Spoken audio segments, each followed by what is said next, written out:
जय श्री ओम नमः सिद्धेभ्य नमो अरिहंताणं नमो सिद्धाणं नमो आयर्याणं नमो वज्रायाणं नमो लोहे सव्वसाहुणं जिन स्वानुभूति से खिरी मम स्वानुभूति मधिगिरी श्री विमल धारा जैन श्रुत आनंद अमृत से भरी समता प्रवाह बहावती रागादि विकल्प तोरी के माँ सरस्वती प्रतिभाव वंदन दृष्टि निज में जोरी के दृष्टि निज में जोरी के।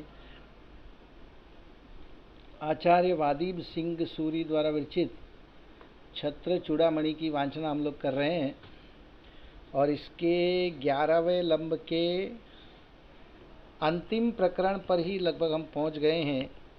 अपने 80 श्लोक पूर्ण हो चुके हैं, जिसमें जीवंदर कुमार ने वैराग्यमयी 12 भावनाओं का चिंतन किया। उसका हम लास्ट पैराग्राफ फिर से पढ़ते हैं। 80 नंबर श्लोक का पेज नंबर 547 पर बीच में है। प्रथमानुयोग के शास्त्र में मानो यह नियम ही है कि जिन महापुरुषों का चरित्र कहा जा रहा है उनको वैराग्य हो जाता है और वे नियम से 12 भावनाओं का चिंतन मनन करते हुए जिन दीक्षा को स्वीकार करते हैं एवं अंत में जगत पूज्य बन जाते हैं, सिद्ध परमेष्ठी बन जाते हैं। जिसकी भी स्टोरी होगी, प्रथमानुयोग का ये नियम है। राम भगवान का ये होगा, चरित्र वांचन होगा तो उनमें राम भगवान को वैराग्य होगा और वो अंत में दीक्षा लेके मोक्ष जाएंगे। पांडवों की कथा होगी तो उनको भी वैराग्य होगा, वो दीक्षा लेके मोक्ष जाके सिद्ध पद में विराजमान होंगे और जगत पूज्य बन जाएंगे। इस शास्त्र में भी राजा जीवंदर कुमार को वैराग्य हो जाने के कारण अनुप्रेक्षाओं का चिंतन किया है, जो सबके लिए अत्यंत उपयोगी हैं। ये चिंतन उन्होंने तो उनका स्वयं का कार्य करने के लिए किया है। हमको हमारे लिए ये तब उपयोगी है जब हम इन 12 भावनाओं का चिंतन करेंगे और इनकी दृढ़ श्रद्धा करके, देव शास्त्र गुरु की श्रद्धा करके अपने आत्मा को जाने, अपने आत्मा को पहचाने और अपनी आत्मा में जम जाएं, रम जाएं, तब हम भी पंच परमेष्ठी में शामिल हो सकते हैं। अब अपने को 81 नंबर का श्लोक से बात को आगे बढ़ानी है। राजा जीवंदर कुमार की विरक्ति का दृढ़ होना। विरक्ति तो हुई थी, अब वो विरक्ति और दृढ़ हो रही है। इत्यनुप्रेक्षाय चासीदक्षोऽभ्यास्यास विरक्तता व्यवस्था ही सताम शैली साहाय्ये पेद किम पुनः। अन्वयार्थ। इस प्रकार 12 भावनाओं के चिंतन करने से इन जीवंदर महाराज का वैराग्य भाव स्थिर हो गया। अत्र नीति निश्चय से सज्जन पुरुषों की किसी कार्य के प्रारंभ करने की प्रवृत्ति व्यवस्थित या निश्चित हुआ करती है। यदि इसमें सहायता मिल जाए तो फिर कहना ही क्या। देखिए, महापुरुष जो होंगे उनकी जो भी वृत्ति होगी वो सुनिश्चित होगी, व्यवस्थित होगी, और फिर उसमें सहायता मिल जाए, वैराग्य उत्पन्न हो जाए, तब फिर और कहना ही क्या। ये 2 पेज थोड़े से खराब आए हैं, अपने को ये पढ़ने में थोड़ा सा कठिनाई होगा, नहीं पढ़ पाएंगे कि प्रिंट नहीं हुए बराबर। तो हम 84 नंबर का श्लोक है, धर्म श्रवण से धर्म ज्ञान में निर्मलता। ये भी श्लोक नहीं पढ़ सकते। 550 पेज नंबर मेरे पास जो किताब है उसमें ये 548 और 549 ये 2 पन्ने खराब है, तो हम इसको बात को आगे बढ़ाते हैं। श्लोक नंबर 84 से, निश्चय से जिस प्रकार रत्नों की किरणें रत्न को शान पर रखने वाले चतुर मनुष्य की चमक लाने की चतुराई से अत्यंत उज्जवल हो जाती है, उसी प्रकार जीवंदर कुमार धर्म का स्वरूप सुनने से और अधिक तत्वज्ञाता हो गए। अब क्या प्रकरण हुआ है वास्तव में तो अपने को नहीं पता है, क्योंकि हमने बीच के 2 पन्ने ही नहीं पढ़े। फिर भी सरलार्थ पढ़ते हैं तो अपने को और थोड़ा सा खुलासा हो जाएगा। चारण रिद्धिधारी मुनिराज से राजा जीवंदर कुमार को धर्म श्रवण का स्वर्ण अवसर प्राप्त हुआ। रास्ते में मतलब मेरे ख्याल से उनको जंगल में कहीं मुनिराज के दर्शन हुए हैं। राजा जीवंदर कुमार की वैराग्य भावना में वृद्धि, ये तो दृढ़ता, फिर वृद्धि, फिर राजा जीवंदर कुमार द्वारा जिनेंद्र भगवान की पूजा, और फिर धर्म श्रवण से धर्म ज्ञान में निर्मलता। तो वो सरलार्थ में ये बता रहे हैं, चारण रिद्धिधारी मतलब आसमान से चल के उतरने आने वाले कोई मुनिराज के उनको दर्शन हुए। चारण रिद्धिधारी मुनिराज से राजा जीवंदर कुमार को धर्म श्रवण का स्वर्ण अवसर प्राप्त हुआ। वे जैन धर्म के ज्ञाता तो थे ही, मुनिराज से धर्म श्रवण कर उनका धर्म ज्ञान अत्यंत निर्मल हो गया, क्योंकि स्वभाव से चमकदार रत्न को कोई चतुर जौहरी शाण पर चढ़ाकर उसे और घिसेगा तो उसकी चमक में और अभिवृद्धि होगी। उपमा यहाँ पे दी है, एग्जाम्पल दिया है एक जौहरी का, चतुर जौहरी का। जो स्वभाव से चमकदार रत्न है, वैसा रत्न एक जौहरी के पास आएगा, और वो जौहरी यदि चतुर होगा तो वो शाण पर चढ़ाकर उसे और घिसेगा तो उसकी चमक में और अभिवृद्धि होगी। उसी प्रकार यहाँ पे क्या बोलते हैं, चतुर जौहरी जो है वो मुनिराज को समझना चाहिए, और जो रत्न है चमकदार रत्न वो यहाँ पे जीवंदर कुमार। तो मुनिराज ने जीवंदर कुमार को धर्म उपदेश देकर उनको और अत्यंत निर्मल कर दिया। अगला श्लोक देखते हैं 85 नंबर का। राजा जीवंदर कुमार का मुनिराज से प्रश्न। पुनश्चारण योगींद्र पूर्व जन्म बुधोत्सवा भूपेन परिपृष्टो यामचाशस्य पराभवम। अन्वयार्थ, फिर अपने पूर्व जन्म के वृत्तांत को जानने की इच्छा से राजा द्वारा पूछे गए प्रश्न का उन चारण रिद्धिधारी मुनिराज ने जीवंदर कुमार के पूर्व जन्म का वृत्तांत इस प्रकार कहा। मतलब उन्होंने प्रश्न किया जीवंदर कुमार ने अपने पूर्व भवों के बारे में जानने के लिए कि मैं यहाँ पे कैसे मेरा जन्म हुआ, ऐसे मैंने क्या कर्म किए जिस वजह से मुझे ये सारी सुविधाएं मिली, ये सारा उन्होंने पिछले भव का उनका पूछा। सरलार्थ, धर्म श्रवण से तृप्त होने के पश्चात राजा जीवंदर कुमार ने अपने पूर्व भव के वृत्तांत जानने की इच्छा से अत्यंत विनय पूर्वक मुनिराज से प्रश्न पूछ ही लिया। निमित्त ज्ञानी मुनिराज ने राजा जीवंदर कुमार की जिज्ञासा शांत करने के लिए उनके प्रश्न का उत्तर देना प्रारंभ किया। उपकथा नंबर 23, लगभग तो ये अंतिम उपकथा ही होनी चाहिए, बस ये पूर्व भव का वृत्तांत सुनेंगे। इसमें और भी पन्ने खराब है अपने।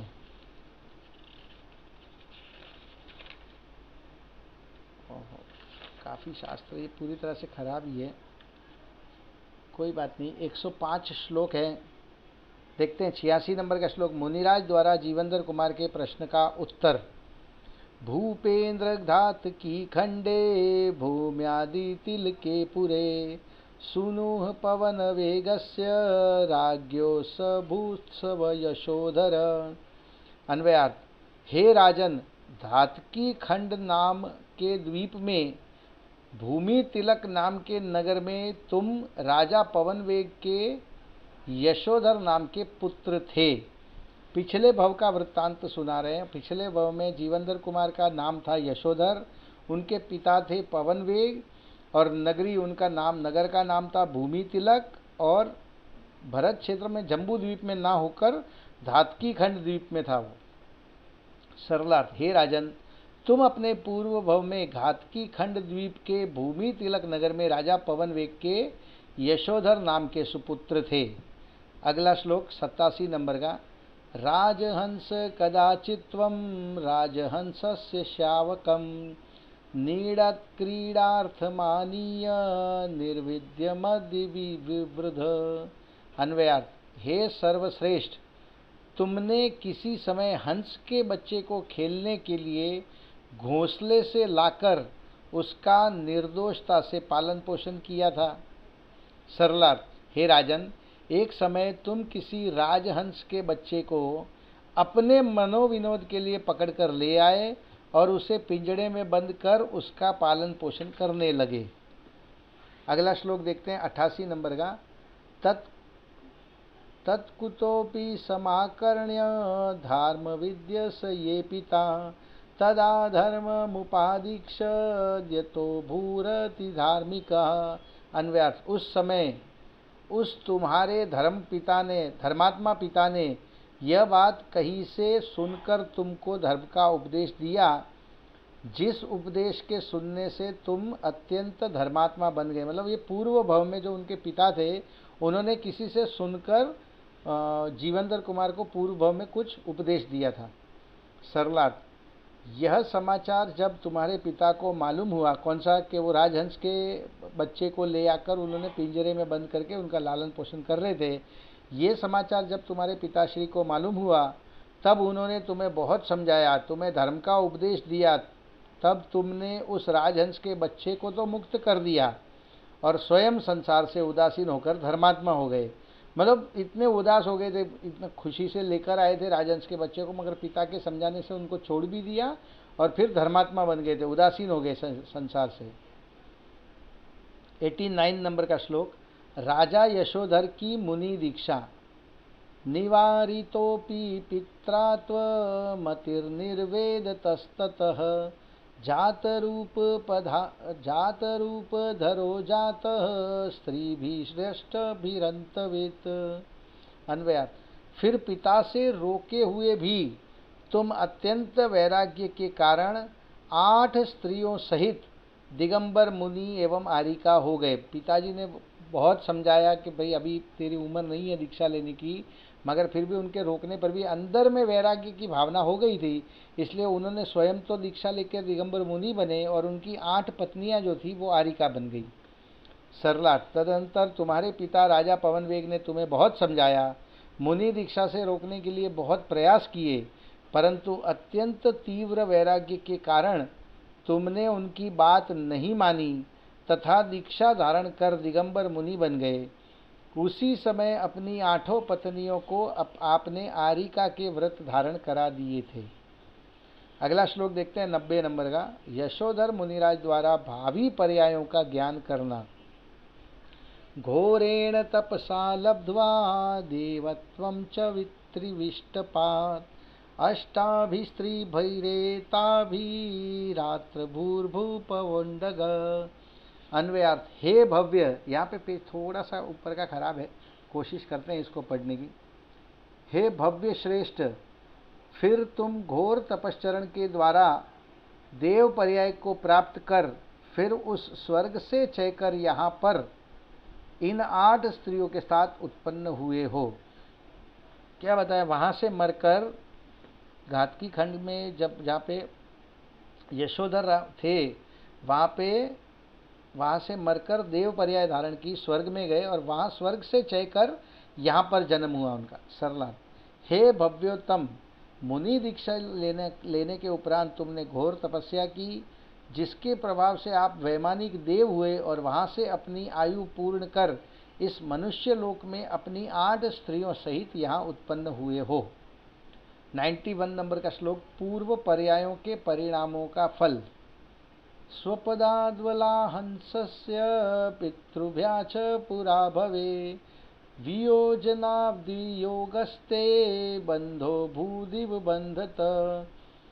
इसलिए पूर्व जन्म में हंस के बच्चे को उसके स्थान और माता पिता से वियोग कराने से तुम्हारा स्थान और माता पिता से वियोग और उस बच्चे को पिंजरे में बंद कर रोकने से तुम्हारा बंधन हुआ। देखिए, पिछले भव में उन्होंने एक हंस के बच्चे को अपने माता पिता से दूर कर दिया था, उनका वियोग कराया था उस हंस के बच्चे को। इसीलिए इस भव में भी जन्मते ही, देखिए पिताजी तो जन्म के पहले ही मृत्यु को पा गए थे और माता भी जन्मते ही उनको छोड़कर चली गई, तो माता पिता से वियोग हो गया और उनको बंधन में डाला। इसलिए यहाँ पे काष्टांगार ने भी उनको बंधन में डाला था। सरलार्थ, हे राजा जीवनधर, आपने यशोधर राजा के भव में राजहंस के बच्चे को उसके स्थान से तथा उसके माता पिता से कुछ समय के लिए अलग किया था। उन परिणामों के फलस्वरूप आपको इस मनुष्य भव में अपने राज्य पद और माता पिता के वियोग के दुख को अनेक वर्षों तक भोगना अनिवार्य हो गया। ये सब अपने को इसलिए समझा रहे हैं कि अपन जैसा कर्म करेंगे वैसा ही फल अपने को मिलेगा। इसीलिए कोई भी पाप कर्म करने से पहले अपने को बहुत सोच विचार कर लेना चाहिए कि इसका फल अपने को कभी ना कभी तो अवश्य मिलेगा। आपने राजहंस के बच्चे को पिंजरे के बंधन में डाला था, अतः उसके फलस्वरूप आपको काष्टांगार के बंधन में रहना पड़ा। 92 नंबर का श्लोक, राजा जीवेंद्र कुमार की मनस्थिति। अब ये सुन के उनकी मनस्थिति कैसी हुई उसका विवरण करने वाला श्लोक है ये। इति योगींद्र वाक्येन भोगीव पविपाततः भीतो राज्यादयं राजा प्रणम्य स्वपुरी मया। अन्वयार्थ, इस प्रकार मुनि के वचनों से बिजली के गिरने से डरे हुए सर्प की तरह राज्य से भयभीत ये राजा जीवेंद्र कुमार मुनि को नमस्कार कर अपनी नगरी में आए। सरलार्थ, जैसे बिजली के गिरने से सर्प भयभीत हो जाता है, वैसे ही मुनिराज से धर्मोपदेश और अपने पूर्व भव का वृत्तांत जानकर राजा जीवेंद्र कुमार राज्य तथा पंचेंद्रिय के भोगों से भयभीत हो गए। तदनंतर मुनिराज को नमस्कार कर विरक्त राजा जीवेंद्र कुमार ने अपनी राजपुरी नगरी की ओर प्रस्थान किया। यहाँ पे क्या घटना घटी, ये जब भी उन्होंने सुना, जिस समय, तो उनको राज्य पाठ से, ये पंचेंद्रिय के भोगों से, इनसे वो भयभीत हो गए। विरक्त तो पहले ही हुए थे, 12 भावनाओं का चिंतन किया था और मुनिराज से धर्मोपदेश सुनकर और दृढ़ता तो आई गई थी, लेकिन जब अपने पिछले भाव का वृत्तांत सुना तो मान लो कि that was the final nail in the coffin, मतलब वो आखिरी कील थी ताबूत में। उससे उनको मतलब एकदम दृढ़ निश्चय हो गया कि इन पंचेंद्रिय के भोगों में और राज्य आदि में कुछ भी सार नहीं है। अगला श्लोक देखते हैं 93 नंबर का, आठों रानियों और भाई नंदाढ्य की मनस्थिति। अब वो वहाँ पर नगरी में आए और अपनी आठों पत्नियों और परिवारजन के साथ बैठ के चर्चा की, तो चर्चा से उनके परिवारजन की क्या मनस्थिति हुई उसका विवरण करता हुआ ये श्लोक है। सद्धर्मामृतपानेन सानुजातस्य पल्लभा विषप्रख्यामयन्त तत्सौख्यम विषयोद्भवम्। अन्वयार्थ, इनके छोटे भाई सहित इनकी आठों स्त्रियों ने धर्म रूपी अमृत का पान करने से पंचेंद्रिय के विषयों से उत्पन्न सुख को विष के समान समझा। मतलब देखिए, जो उनके साथ थे भाई वगैरह 8 पत्नियां, उनकी भी वैराग्य में वृद्धि हुई। सरलार्थ, राजा जीवेंद्र कुमार के साथ उनकी 8 रानियों और भाई नंदाढ्य ने भी महामुनिराज से उपदेश सुना। इस कारण, अच्छा वो भाई एक ही जगह पर थे, सभी लोग क्रीड़ा करने के लिए आए हुए थे, तो वहाँ पे चारण रिद्धिधारी मुनिराज आए होंगे और उनसे उन्होंने भी यही बात सुनी। इस कारण वे सभी समीचीन धर्म रूप अमृत पान से पंचेंद्रिय जन्य सुख को विष के समान दुखदायक मानने लगे। 94 नंबर का श्लोक, जीवेंद्र कुमार द्वारा पुत्र को राज्य सौंपना।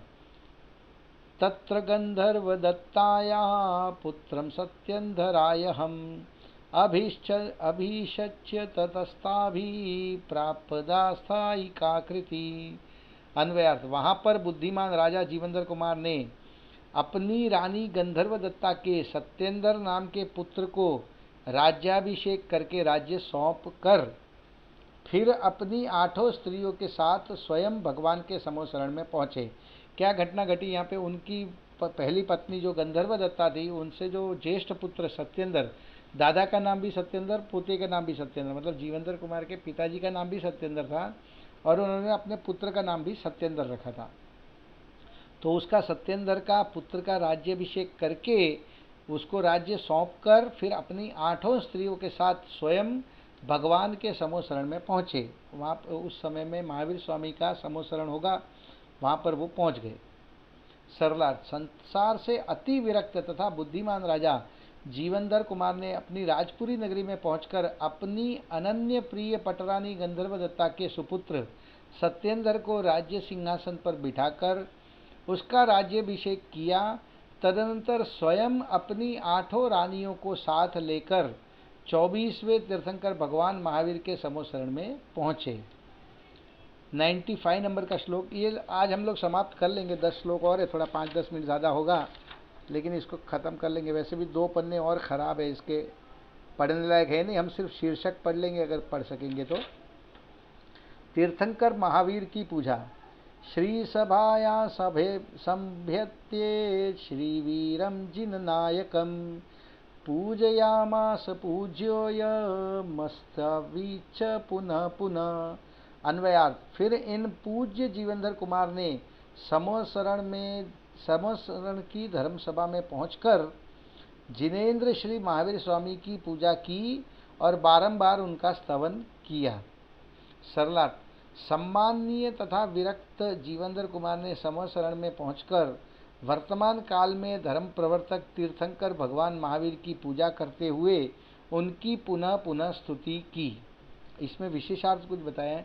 गुणों के प्रति मन में उत्पन्न अनुराग, प्रीति भाव, बहुमान के भाव को पूजा कहते हैं।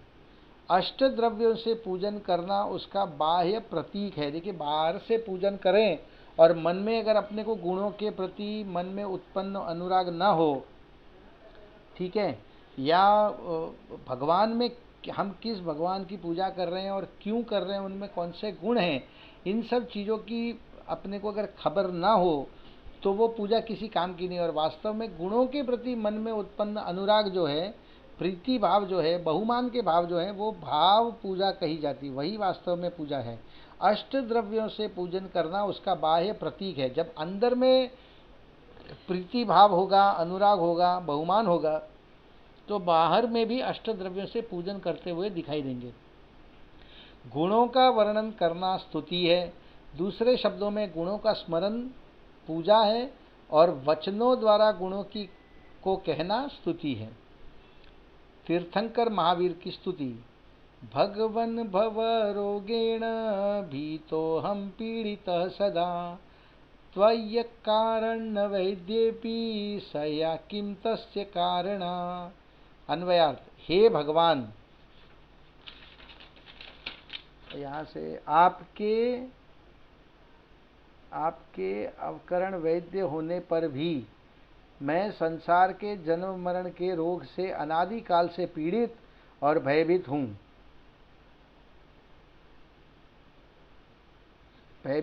क्या उसकी वेदना सहने योग्य है? अर्थात आप इस वेदना को शीघ्र ही नष्ट करें। ऐसी उन्होंने भगवान की स्तुति की कि आपके जैसे वैद्य होने पर भी मैं एक संसार में जन्म मरण के रोग से अनादि काल से पीड़ित हूँ और भयभीत हूँ, तो आप मेरी इस वेदना को शीघ्रातिशीघ्र दूर करें। सरलार्थ, हे वर्धमान भगवान, इस संसार में अनादि काल से जन्म जरा मरण रूपी रोग के कारण मैं सतत दुखी तथा भयभीत हूँ। अब आप मुझे सर्वथा निरपेक्ष भवरोग नाशक श्रेष्ठतम वैद्य मिल गए हों। देखिए कैसी कैसी उपमाएं दी है। भगवान को वैद्य की उपमा दे दी, स्वयं को रोगी की उपमा दे दी, और इस संसार रूपी जन्म जरा मरण को रोग की उपमा दे दी।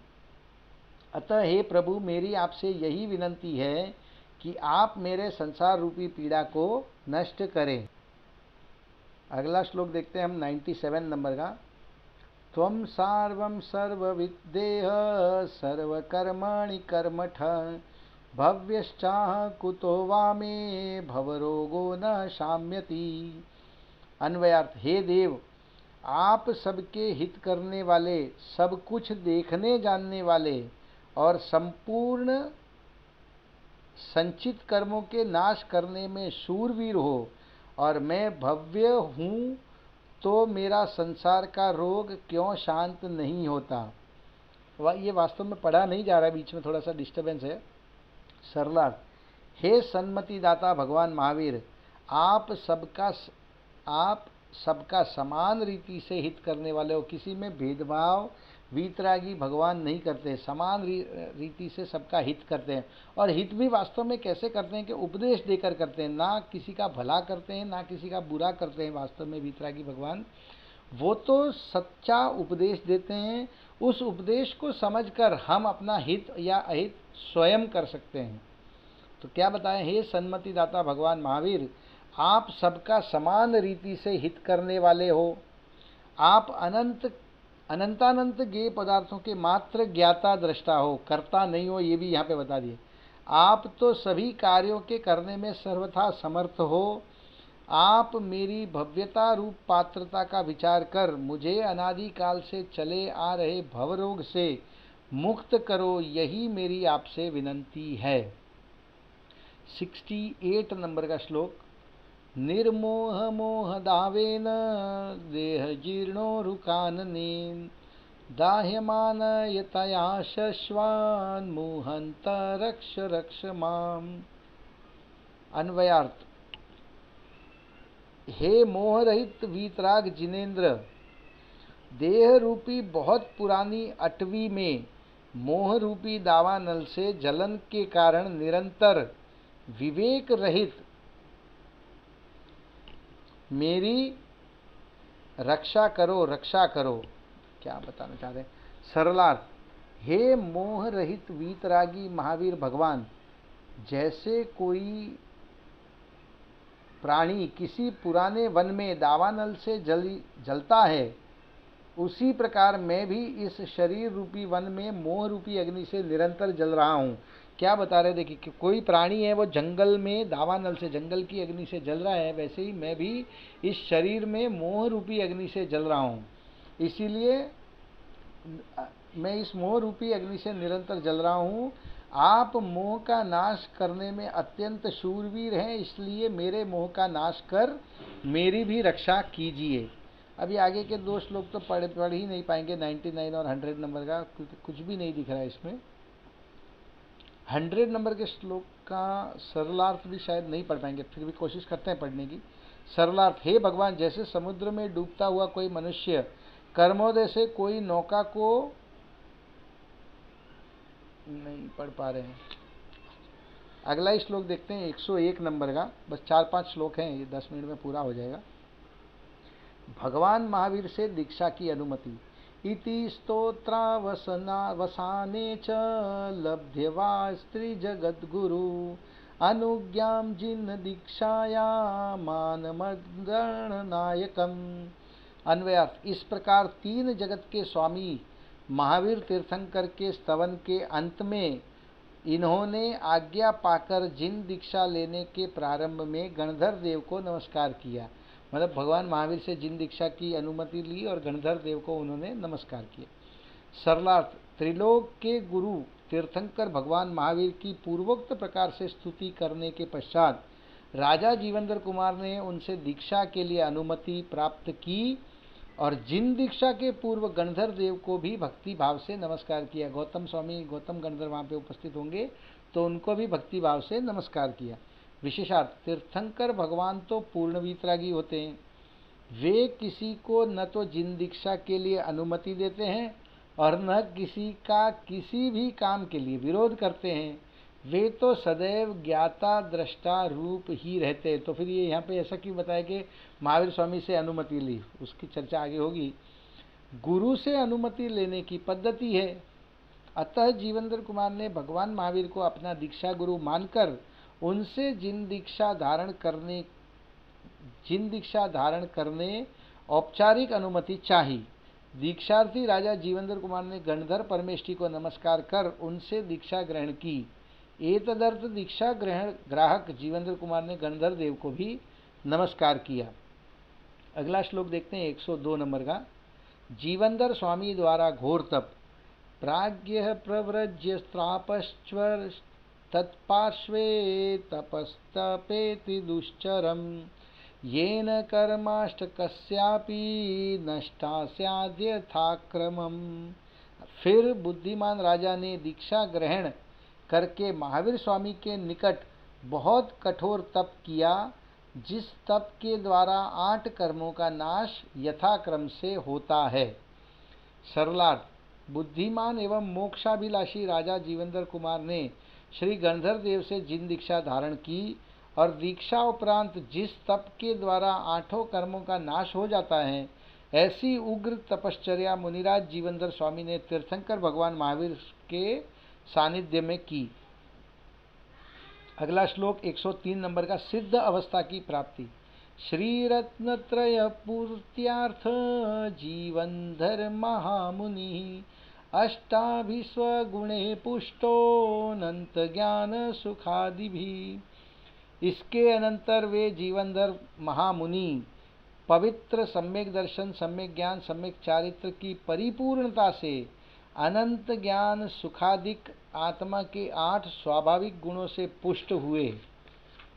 अपनी किस्मत, ये पेज भी पूरा खराब ही है। विशेषार्थ, सिद्ध भगवंतों को 8 कर्मों का क्षय या नाश होने पर जो 8 स्वाभाविक गुण प्रकट होते हैं उनके नाम निम्नानुसार है। सिद्ध भगवान के 8 गुणों के नाम है, ये पढ़ लेते हैं हम लोग। अनंत ज्ञान, अनंत दर्शन, अनंत सुख, अनंत वीर्य, अव्याबाधत्व, अवगाहनत्व, सूक्ष्मत्व और अगुरु लघुत्व। अनंत ज्ञान आदि को यहाँ गुण शब्द से निरूपित किया गया है, किंतु वास्तव में देखा जाए तो सिद्ध अवस्था में इन 8 पर्यायों की प्राप्ति होती है। यहाँ गुण शब्द का अर्थ पर्याय ही समझना चाहिए। अगला श्लोक, मोक्ष लक्ष्मी की प्राप्ति। यहाँ पे भगवान जीवेंद्र कुमार को मोक्ष हो गया है, लेकिन श्लोक पूरी तरह से खराब हो चुका है। वास्तव में देखिए, आप समझ में आएगा आपको, कुछ भी इसमें पढ़ने लायक है नहीं, फिर भी मैं ये सरलार्थ पढ़ता हूँ। मुनिवर जीवेंद्र कुमार ने सिद्ध पद प्राप्त कर लोकुत्तर, अनुपम, अनंत और केवल ज्ञानमयी मोक्ष लक्ष्मी प्राप्त कर अविनाशी अतीन्द्रिय मोक्ष सुख का अनुभव किया। विशेषार्थ, वस्तु व्यवस्था का यह पक्ष कितना मधुर और आनंदमय है कि अनादि अनंत संसार की दुखमय अवस्था का तो नाश होता है, परंतु प्राप्त अनंत सुखमय सिद्ध अवस्था का कभी नाश नहीं होता। देखिए, अपने को संसार रूपी दुख बहुत लंबे काल का हो, अनादि काल का हो, अनादि काल का हो, अनादि काल का हो, ठीक है ना, उसका तो नाश होना एक ना एक दिन नाश अवश्य होगा। जिस वक्त भी हम मोक्ष की प्राप्ति करेंगे तो इस संसार रूपी दुख का जो नाश है वो अवश्य होगा, लेकिन उसके नाश होने के पश्चात जो अनुपम सुख मिलेगा सिद्ध अवस्था में, उसका कभी भी नाश नहीं होता। यद्यपि पर्याय प्रति समय बदलती या पलटती रहती हैं, परंतु नित्य बदलती हुई नवीन पर्याय अनंत सुखमय ही होती है। ठीक है, अगला श्लोक देखते हैं। आखिरी श्लोक ही है 105 नंबर का। ग्रंथकार की पाठकों को पवित्र प्रेरणा। शार्दुल विक्रीडित छंद है ये। इस श्लोक को पढ़ते हैं हम लोग 105 नंबर के। एवं निर्मल धर्म निर्मितमिदं शर्म स्वकर्म क्षय प्राप्तम तुच्छमिच्छतीर्थराम यो वा महेच्छो जन सोऽयं दुर्मत कुंच परहरणे पंचाननं पावनं जैनं धर्ममुपाश्रयत मतिष्मा तिशेषय प्राप्तये। अन्वयार्थ, जो उत्तम सहृदय पुरुष इस प्रकार पवित्र धर्म से रचित आत्मा के अष्ट कर्मों के नाश होने से प्राप्त महान सुख को प्राप्त करने की इच्छा करता है, वही बुद्धिमान पुरुष मोक्ष की प्राप्ति के लिए मिथ्या मत रूपी हस्तियों के नाश करने के लिए सिंह के समान पवित्र जिन धर्म को धारण करे। ऐसी यहाँ पे ग्रंथकार ने अपने को प्रेरणा दी है। सरलार्थ देखते हैं। जो भव्य आत्माएं अष्ट कर्म रहित अनंत अनुपम तथा लोकोत्तर मोक्ष सुख की इच्छा रखते हैं, उनका कर्तव्य है कि वे दुर्मति रूप हस्तियों के नाश करने में समर्थ सिंह के समान परम सत्य, परम पवित्र, अनादि अनंत जैन धर्म या जिन धर्म को धारण करें। विशेषार्थ, इस क्षत्र चूड़ामणि ग्रंथ में कुल 11 अध्याय या लंब हैं, जिनमें कुल 747 श्लोक हैं। इसमें मात्र एक श्लोक शार्दुल विक्रीडित छंद में 11वें लंब का छंद क्रमांक 105, आखिरी श्लोक जो है वही सिर्फ शार्दुल विक्रीडित है, वो लिखा गया है। शेष 746 श्लोक अनुष्टप श्लोक में रचे गए हैं। जैन धर्म शब्द का प्रयोग पूरे ग्रंथ में मात्र 11वां लंब के 80वें श्लोक में 12 भावनाओं के अनुचिंतन में और इस श्लोक में किया गया है। 106 नंबर का आखिरी श्लोक, ग्रंथ के नामकरण का कारण। अब इसको छत्र चूड़ामणि क्यों कहा है, उसका कारण इस आखिरी श्लोक में बताया गया है। ग्रंथ के नामकरण का कारण। राजताम राज राजोयम राज राजो महोदये तेजसा वयसा शूर छत्र चूड़ामणिर्गुणे। अन्वयर्थ, राजा के गुणों से क्षत्रियों के शिरोभूषण, तेज और युवावस्था से शूरवीर, महान ऐश्वर्य से कुबेर के समान राजाओं के राजा जीवनधर महाराज निरंतर शोभायमान होवें। वो राजाओं के भी जो चूड़ामणि है, मतलब मुकुट हैं, उसके मणि है वो। सरलार्थ, जो पूर्वबद्ध पुण्य कर्मों से प्राप्त विशाल ऐश्वर्य के धनी गृहस्थ जीवन में कुबेर के समान अतिशय धनवान थे, शरीर की स्वाभाविक कांति के कारण अत्यंत शोभायमान और युवा अवस्था में अतुल्य शक्ति के कारण शूरवीर थे। कामदेव थे तो खूबसूरत भी बहुत थे और बलशाली भी बहुत थे। युद्ध कला में अत्यंत कुशल तथा आपत्तियों पर विजय पाने में सहज धैर्यशाली थे। जो क्षत्रियों में प्रमुख मुकुट में मणि के समान श्रेष्ठ थे, ऐसे राजा जीवनधर कुमार पूर्वोक्त रीति से आत्म साधना के द्वारा सिंह पद को प्राप्त हुए। विशेषार्थ, छत्र चूड़ामणि शब्द का प्रयोग ग्रंथ के अंतिम श्लोक में ही ग्रंथकार आचार्य श्री वादीप सिंह सूरी ने किया है। इसका अर्थ है जीवनधर कुमार मुकुट में मणि के समान क्षत्रियों में प्रमुख है। इस कारण ही इस ग्रंथ का नामकरण छत्र चूड़ामणि के नाम से सार्थक सिद्ध हुआ। अतः क्षत्रियों में शिरोमणि जीवनधर कुमार के इस चरित्र ग्रंथ का नाम छत्र चूड़ामणि यथा नाम तथा गुण की कहावत को चरितार्थ कर सत्य सिद्ध हुआ।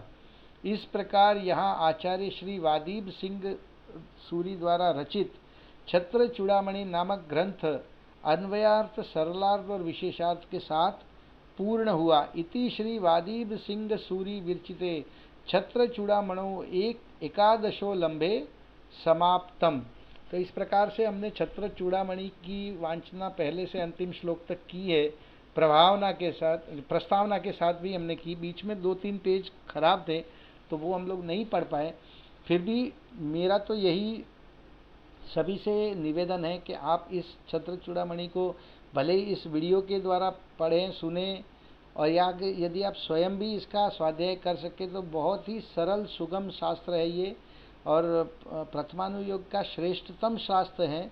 वैसे तो सभी शास्त्र श्रेष्ठ ही होते हैं, लेकिन ये बहुत इजी इसको करके इसको बनाया गया है, इसलिए पढ़ने में कोई भी इसको पढ़ सकता है। तो सभी जीवनधर कुमार के चरित्र को पढ़कर उनसे प्रेरणा लेकर अपने जीवन में मोक्ष मार्ग का प्रारंभ करें। इसी मंगल भावना से अभी बात को विराम देते हैं। अभी जिनवाणी स्तुति। हे जिनवाणी भारती तो हे जपूं दिन रैन, जो तेरी शरणाग्रहे सो पावे सुख चैन। जावाणी के ज्ञान ते सूझे लोकालोक, सो वाणी मस्तक नमो सदा देत हूँ ढोक, सदा देत हूँ ढोक। बोलिए जिनवाणी मात की जय हो।